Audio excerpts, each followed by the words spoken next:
Pada tahun 1829,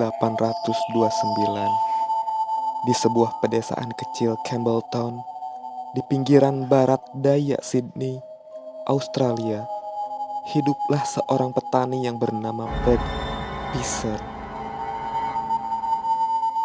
Pisser memiliki tetangga sekaligus teman baiknya yang bernama George Worrell. Worrell mengatakan pada semua orang bahwa Pisser akan pergi ke Inggris dan tak akan kembali ke Australia.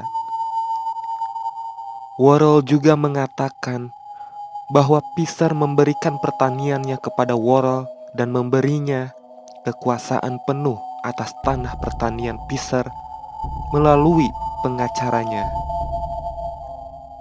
4 bulan kemudian, seorang warga lokal yang bernama John Parley berjalan melewati tanah pertanian Pisser pada malam hari. Tiba-tiba, dari kejauhan, dia melihat ada sosok yang tiba-tiba muncul di tengah jalan. John Parley pun penasaran dan menghampiri. Alangkah kagetnya dia setelah melihat dari dekat. Ternyata yang dia lihat adalah hantu Fred Pisser. Hantu Fred Pisser itu tidak bicara, tetapi ia mengarahkan jarinya ke arah hutan di belakang pertaniannya sebelum menghilang. Setelah pertemuan itu, John Parley langsung pergi ke kantor polisi. Dia meyakini bahwa hantu Fred Pisser ingin menunjukkan sesuatu.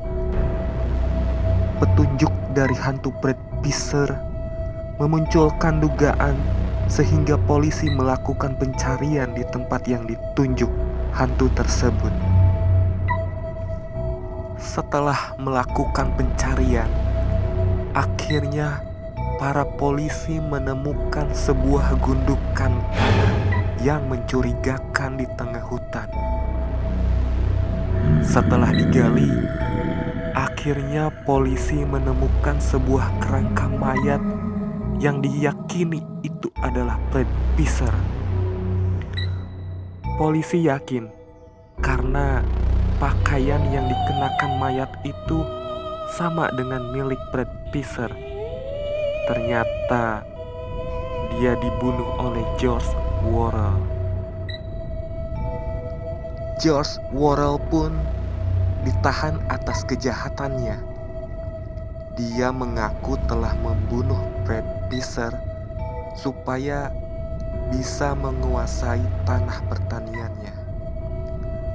George Worrell dihukum gantung. Lalu mayat Fred Pisser dikuburkan di pemakaman di St. Peter's Anglican Church, Campbelltown.